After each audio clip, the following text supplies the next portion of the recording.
Today, we want to talk about working with others as a practitioner.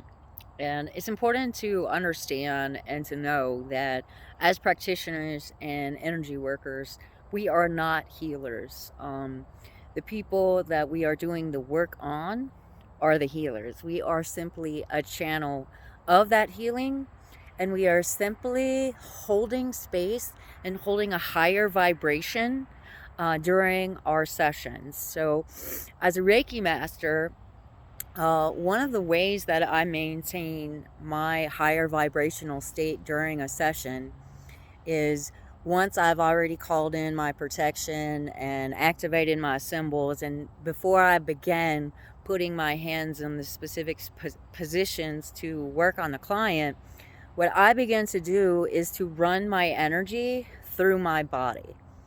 And this is primarily composed of two components: one, breath, and two, visualization. So, the way that this works with running energy is quite simple. What I do is take a big, deep breath, either 4 to 8 seconds, and as I'm breathing in, I visualize the energy coming from my feet all the way up to the very top of my head, and I hold it there.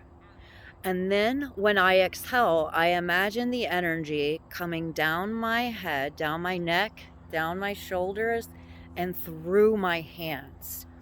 And I continue to do that. I just breathe in, imagine that energy coming up from the feet, flowing all the way through my body and expanding up to the top of my head.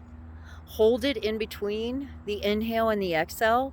And then when I exhale, again, I imagine that energy flowing from the top of my head down through my neck, down through my shoulders, down through my arms, and through the palm of my hands.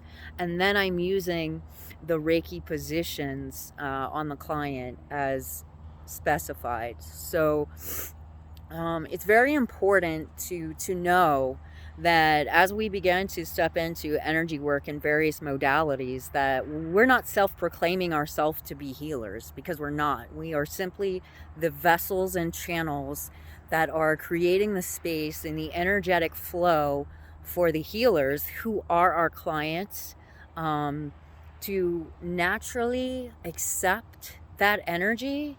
And that human being or being typically knows intuitively where that energy needs to flow for overall holistic health.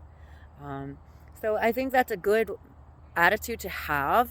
You don't want to be on a spiritual high horse. I assure you, your first step off of it is going to be a bitch. If you find yourself on that high horse, I warn you, you might want to tuck and roll. Um, but again, at the end of the day, it's about taking care of our vibration, and is holding that space for the being who is actually the healer. We are all natural healers of ourselves, but let's not step into the space to where we are egotistically proclaiming to be spiritual healers. We are the vessels, we are the workers, and it is our job to keep ourselves in a higher vibrational state so we could be of best value and of best service to allow that energy to flow for healing to occur.